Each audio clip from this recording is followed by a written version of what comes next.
am officially running for President of the United States.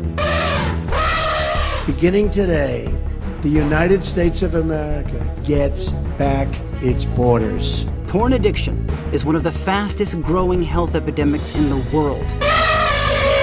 When do our children get to just be children? Black Lives Matter!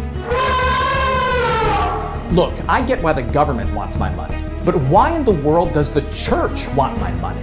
Welcome to Colorado, home of legal marijuana. And this may come as a shock, I'm gay. Bruce lives a lie.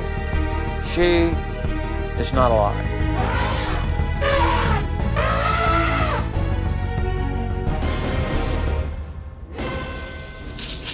I'll talk about it.